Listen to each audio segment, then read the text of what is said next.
حضرت داؤد علیہ السلام کی قوم کے 70,000 افراد سمندر کنارے ایلا نامی بستی میں رہا کرتے تھے۔ ان لوگوں کو اللہ نے ہزاروں نعمتوں سے نوازا تھا، لیکن جب راحت و سکون آیا تو یہ اللہ کی عبادت سے محروم ہو گئے اور اللہ کی مخلوقات پہ ظلم کرنے لگے۔ تو یوں اللہ نے ان کو خبردار کیا کہ ہفتے میں ایک دن، ہفتے کے دن شکار نہ کیا کرو۔ اتوار سے لے کر جمعے تک جتنا شکار پکڑنا ہے پکڑ لو، ایک دن اللہ کی عبادت اور مخلوقات پہ امن کے لیے رکھ لو۔ تو یوں اللہ نے ان کا امتحان لینا شروع کر دیا۔ وہ اتوار سے لے کر جمعے تک سمندر میں مچھلیاں پکڑنے لگتے تو مچھلیاں زیادہ مقدار میں ہاتھ نہ آتی، اور ہفتے کے دن سمندر کو دیکھتے اور ان کو بڑی بڑی مچھلیاں نظر آنے لگتی۔ ان لوگوں میں سے ایک شخص کو شیطان نے ورگلایا، پریشان کیوں ہوتے ہو؟ میری ترکیب پہ عمل کرو، تم شکار سے کبھی محروم نہیں رہو گے۔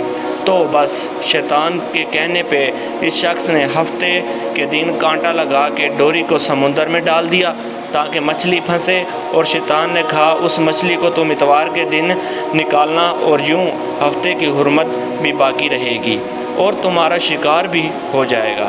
بس شیطان کی بتائی ہوئی ترکیب بھی ہفتے کے دن مچھلی پھنسی رہی اور وہ اتوار کے دن نکالتا اور خوشی سے کھا جاتا۔ جب آس پاس کے لوگوں نے پوچھا تو ان کو بھی یہ ترکیب بتانے لگا، اور یوں اس قوم کے کچھ لوگ ہفتے کے دن مچھلی پکڑنے کے لیے جال پھینک دیتے اور اتوار کے دن نکالتے۔ کچھ نے تو اس سمندر میں نالیاں بنا کے چھوٹے چھوٹے تالاب بنا دیے تاکہ ہفتے کے دن جیسے ہی مچھلیاں یہاں سے گزریں تو ان تالاب میں پھنس جائیں، اور ہم اتوار کو ان مچھلیوں کو نکال کے پکا کے کھائیں گے۔ اس گاؤں میں کچھ اللہ کے خاص بندے بھی موجود تھے جو کہنے لگے، اے لوگو، اللہ نے ہفتے کے دن شکار کرنے سے منع کیا ہے۔ یہ جو تم جال پھینکتے ہو یا چھوٹے چھوٹے تالاب بناتے ہو، ان میں ہفتے کے دن اگر مچھلی پھنسی تو یہ شکار ہفتے کے دن کا ہوگا۔ اللہ کے عذاب سے ڈرو، اللہ کی نافرمانی نہ کرو۔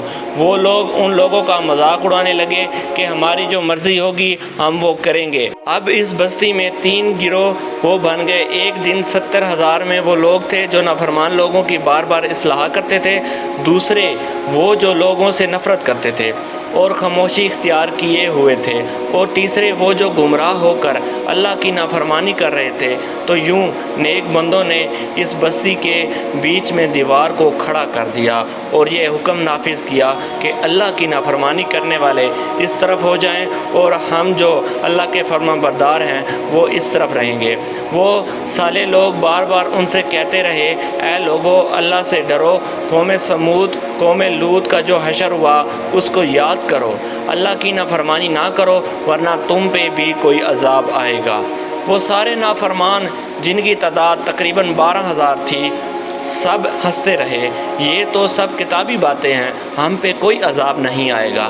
بس جیسے ہی وہ گروہ 2 حصوں میں تقسیم ہو گیا، ایک وہ جو اللہ کے فرما بردار بندے تھے دیوار کے اس طرف تھے، اور دوسرے جو فرما بردار نہ تھے وہ دیوار کے اس طرف تھے۔ وہ نافرمان پوری رات ہنستے رہے، مذاق اڑاتے رہے۔ وہ اللہ کے خاص بندے دیوار کے اس طرف اللہ سے معافی مانگنے لگے۔ بس جیسے ہی صبح ہوئی وہ نیک صالح انسان اٹھے، انہوں نے محسوس کیا کہ دیوار کے اس طرف سے کسی انسان کی آواز نہیں آ رہی۔ جیسے ہی دیوار کے اس طرف چڑھ کے دیکھنے لگے، یہ سارے کے سارے وہ لوگ بندر کی شکل میں تبدیل ہو چکے تھے اور بندروں کی حرکات کو انجام دے رہے تھے۔ وہ جو صالح لوگ دیوار سے اور بندروں کو دیکھنے لگے، ہم صالح لوگوں میں سے جو ان کے رشتہ دار تھے، انہوں نے ان بندروں کے کپڑوں سے اپنے اپنے رشتہ داروں کو پہچانا اور چیخ کے رونے لگے، اللہ سے معافی مانگنے لگے۔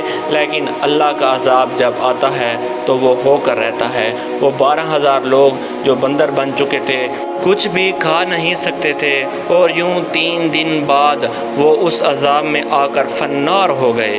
بے شک اللہ ان بندوں کو پسند نہیں کرتا جو اللہ کی نافرمانی کرتے ہیں۔ اے اللہ، ہم سب کو اپنا فرما بردار بندہ بنا۔